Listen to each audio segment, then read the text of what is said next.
Hi there, let's draw the rescuers down under. First I'll show you what the final art looked like, a little peek there. And then I brought in some reference from a previous piece I did because I'd already designed the characters in my style and I didn't want to redo it. And I started sketching nearby there so I could get the shapes right and the sizing right. I decided to Jake, Bernard, and Bianca from the river scene toward the beginning of their adventure in Australia when Jake saves them from a giant watery snake. I don't know what kind of snake it was. But you'll see Bernard has fallen into the water and he's holding the engagement ring that he's been clumsily trying to give Bianca. And he'll continue to do so through the whole film.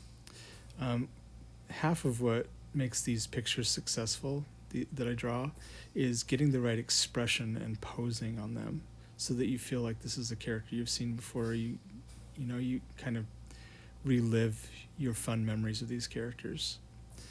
And then I decided I wanted to put Marahute, Jake, McLeach, Joanna, and Frank behind them. So I sketched out the composition there that I brought in some reference. You should bring in reference whenever you can. It's not cheating, it's what all artists do. And kind of got them designed in my style a little bit. Once they were roughed out, I started inking them. Marahute doesn't have a lot of colors on her because just the majesty of the animation, I don't think you needed much more than that. So that was fairly simple. And then I realized that I accidentally had sketched over the ink lines on the mice, so I had to go in and fix that. Then we go to the color. Brought it in, and I like to do these nice soft lines on the line art just so that it makes it feel more like a Disney feature look, very soft and colorful. It's one of my favorite parts, even though it's pretty time consuming. I think you get the effect of it nicely, especially when you put light colors on dark fill colors. You get a nice little sort of feminine look to it.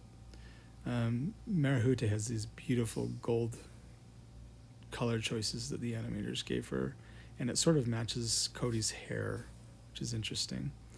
All right, then I went in and decided I had to figure out how I was going to draw McLeach in my style, and he's tough because he's a more photorealistic character, so it doesn't come that easily. And then Joanna is great, even though she has this really unique character design. I appreciated it more after I tried to draw her with the huge head and the tiny neck that tapers. And then, of course, Frank is a lot of fun. So then I started fleshing out Frank and McLeach, getting some ink work done on there so I could get them to match correctly. And just started rendering it out. Joanna took a minute to figure out how I was going to do the little skin flaps inside her mouth and what I was going to do with her tongue, and should she be chasing the mice or should she just be hovering around them? And I decided she'd just be hovering around them. And then I went to the final inks with those three characters, and that was a lot of fun. Frank has a really sort of like flappy frill on him, so you can do a lot of cool things with that. Joanna is very gangly, and McLeach is kind of a solid character. So then I started filling them in with color, and Joanna has the coolest eye colors ever.